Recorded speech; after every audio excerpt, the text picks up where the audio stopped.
ब्रिटिशांची सत्ता असताना फुल्यांवर मारेकरी घातले होते, पण ती सत्ता ब्रिटिशांची असल्यामुळे त्यांचे दाभोळकर झाले नाहीत। मी तुम्हाला एक ब्राह्मण म्हणून सांगतो तुम्हाला, ब्राह्मण जेव्हा आंबेडकरवादी, पॅन्थर्स आणि दलित किंवा बहुजनांच्या सभेत येऊन काय बोलतो यावर त्या ब्राह्मणावर विश्वास ठेवू नका।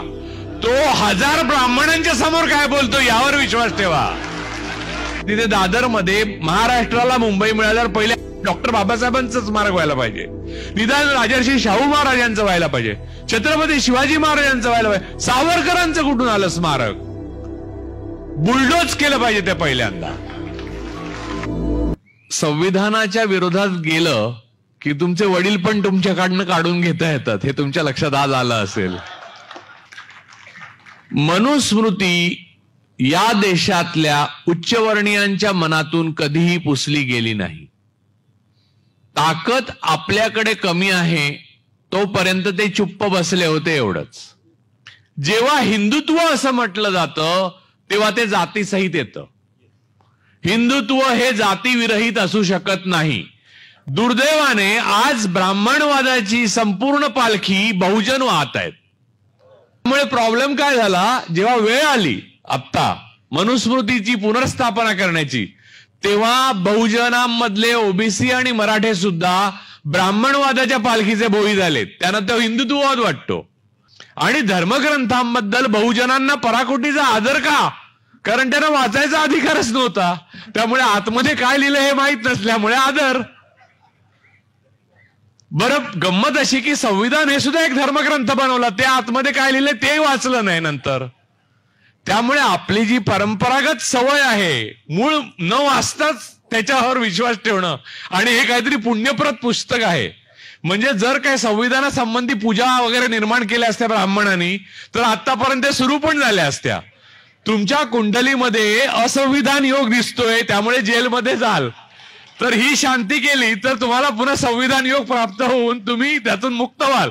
अशी एक काहीतरी पुंगी सोडली तर मला खात्री आहे की कुठच्या तरी नदीच्या काठावर तुफान फायदा होऊ लागेल। मी तुम्हाला मी एक ब्राह्मण म्हणून सांगतो तुम्हाला, ब्राह्मण जेव्हा आंबेडकरवादी, पॅन्थर्स आणि दलित किंवा बहुजनांच्या सभेत येऊन काय बोलतो यावर त्या ब्राह्मणावर विश्वास ठेवू नका। तो 1000 ब्राह्मणांच्या समोर काय बोलतो यावर विश्वास ठेवा।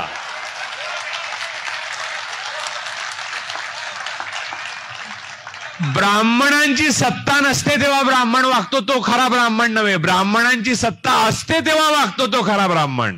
तो आज तुम्हाला दिसतोय। ब्राह्मणवादाचा उगम आणि संपूर्ण जीवन या मनुस्मृतीमध्ये आहे। RSS, बीजेपी आणि आत्ताच्या सत्तेचा संपूर्ण पोपट जो आहे राक्षसाचा, तो मनुस्मृतीमध्ये आहे आणि ब्राह्मणवादामध्ये आहे।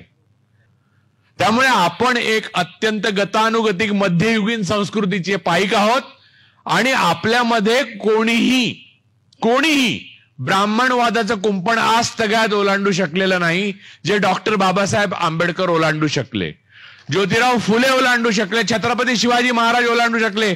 पण गागा भट्टाने महाराजांचा राज्याभिषेक केल्यावर सांगितलं की तू सर्वांचा राजा आहेस पण आमचा नाहीस, म्हणजे ब्राह्मणांचा नाही।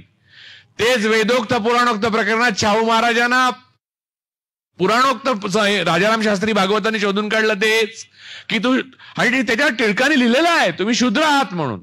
त्यामुळे आज जे मराठे समजतात की आता उपमुख्यमंत्रीपद नंतर मुख्यमंत्रीपद आणि त्याच्यानंतर पंतप्रधान पद, त्यांना लक्षात घेतलं पाहिजे की थिओक्रसीच्या जोरावर जे शासन संस्था उभी राहते त्याच्यामध्ये तुम्हाला गावकुसा बाहेर जाण्याची पुढची पायरी आहे। उपमुख्यमंत्रीपद तर दूरच, तुमचा कामापुरता मामा आहे, इथे कामापुरता काका होता।